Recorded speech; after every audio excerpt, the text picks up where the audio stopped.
Bienvenidos, hoy vamos a adentrarnos en uno de los repositorios históricos más fascinantes y, por qué no decirlo, misteriosos del mundo, el Archivo Apostólico Vaticano. Un lugar que custodia no solo la historia de la Iglesia, sino en gran medida la historia del mundo, tal y como la conocemos. Para que nos hagamos una idea de la magnitud de lo que estamos hablando, empecemos con un solo dato. 80 kilómetros. Sí, han oído bien. Esa es la longitud que ocuparían todas sus estanterías si las pusiéramos en fila. 80 kilómetros de documentos. Es una cantidad de información que simplemente abruma, sobre todo si pensamos que todo esto se encuentra dentro del estado más pequeño del mundo. Claro, una inmensidad así, sumada a su antiguo y sugerente nombre, archivo secreto, nos lleva directos a la pregunta del millón, la que ha alimentado fantasías durante siglos. ¿Qué clase de historias, qué revelaciones pueden ocultarse en 80 kilómetros de papel y pergamino? Pues bien, lo primero que sorprende es dónde está. No es una torre remota ni un palacio aislado, no. Es una auténtica fortaleza para la historia construida justo debajo de uno de los lugares más visitados del planeta. Literalmente, un búnker bajo el Vaticano. Así como suena. Justo debajo del famoso Patio de la Piña, por donde cada día pasan miles de visitantes de los museos, ahí debajo se encuentra esta estructura colosal. Hablamos de un búnker de hormigón armado de más de 5.000 metros cuadrados. Tiene 2 plantas y se construyó en 1982 para ser el guardián definitivo de este tesoro documental. La ingeniería que hay detrás de esto es fascinante. La protección se construye en capas. La primera, obviamente, es su ubicación subterránea. La segunda, la propia estructura de hormigón, que es casi impenetrable. A esto hay que sumarle un sistema de ventilación avanzadísimo, que no solo mueve el aire, sino que es un sistema antiincendios y antihumedad, que es el gran enemigo del papel.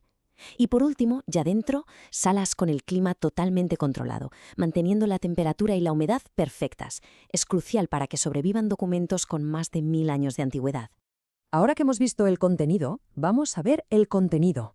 Vamos a asomarnos a algunas de las joyas que protege esta fortaleza. Y ojo, no son solo papeles antiguos, son documentos que en muchos casos cambiaron por completo el curso de la historia. Este es, sin duda, uno de los más espectaculares. Y no solo por lo que cuenta, sino por su formato. Son las actas completas del juicio a los caballeros templarios, pero no es un libro, es un único rollo de pergamino de 33 metros de largo. Para un historiador, tener delante este documento es acceder directamente a la fuente que selló el destino de una de las órdenes militares más poderosas de la cristiandad. Y aquí tenemos otro momento clave, el expediente del juicio a Galileo Galilei. Este legajo es mucho más que un simple registro judicial. Es el epicentro de la tensión entre el avance científico y el dogma establecido. Un conflicto que, redefiniría para siempre la relación entre la fe y la razón en los siglos siguientes. Fíjense en cómo un solo documento puede provocar una fractura geopolítica y religiosa. Esta es la petición del rey Enrique VIII para anular su matrimonio. Y miren el detalle. Para demostrar que toda la nación le apoyaba, la petición incluye los 81 sellos de los lores ingleses más poderosos. Como bien sabemos, la negativa del Papa a esta solicitud fue la chispa que encendió la Reforma inglesa y que llevó a la creación de la Iglesia de Inglaterra. Y la colección no se queda ahí, ni mucho menos. Se conservan otros tesoros increíbles, como la bula papal del siglo XVI que excomulgó a Martín Lutero, dando el pistoletazo de salida a la Reforma protestante. O algo que a mí me parece alucinante, correspondencia diplomática del siglo XIII en lengua mongola. Esto demuestra el alcance global que tenía la diplomacia papal desde épocas muy tempranas. Pero, y este es un punto absolutamente crucial para cualquier historiador, las joyas más famosas no son necesariamente el mayor tesoro. El verdadero motor del archivo, su valor más profundo y útil, reside en lo más cotidiano, en lo administrativo. Esta cita lo resume a la perfección. Más allá de los documentos que alimentan las fantasías, el verdadero oro para la investigación son los simples expedientes administrativos o la correspondencia diplomática de todas las épocas y de todos los países. Esta corriente ininterrumpida de cartas ofrece una visión sin filtros de las relaciones globales, de la política, de la sociedad. Es la historia sin editar, en su estado más puro. Y ahora sí, vamos a resolver el misterio del nombre. A ver, ¿por qué se le llamó archivo secreto durante más de 400 años si en realidad no estaba destinado a permanecer oculto para siempre? La clave, como tantas otras veces, está en el latín. La palabra secretum no significaba secreto en el sentido de clandestino o oculto que le damos hoy. Significaba personal o privado. Era sencillamente el archivo privado del Papa, el que pertenecía a su persona y a su cargo. No era un archivo del que se quisiera esconder algo al mundo.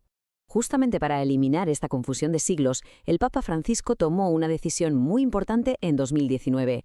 Cambió oficialmente el nombre. De Archivo Secreto Vaticano pasó a llamarse Archivo Apostólico Vaticano. Con este nuevo nombre se elimina de raíz esa connotación de secretismo y se vincula el archivo directamente a su verdadera naturaleza, la misión del Papa como sucesor del apóstol Pedro. Y esta evolución del nombre, en el fondo, refleja la evolución de su acceso. Se creó formalmente en el siglo XVII y permaneció privado durante mucho tiempo. Pero a finales del XIX, el Papa León XIII dio un paso histórico: abrirlo a investigadores cualificados. Y esa apertura ha continuado sin parar. Hoy en día los archivos son accesibles hasta el final del papado de Pío XII en 1958. Y esto nos deja con una última reflexión. Aunque se ha abierto muchísimo, todavía quedan décadas de historia del siglo XX esperando a ser estudiadas. Con cada pontificado que se abre a la investigación, surgen nuevas perspectivas. Así que la pregunta que queda en el aire es: ¿qué historias, qué claves para entender nuestro pasado más reciente están todavía ahí, esperando a ser contadas?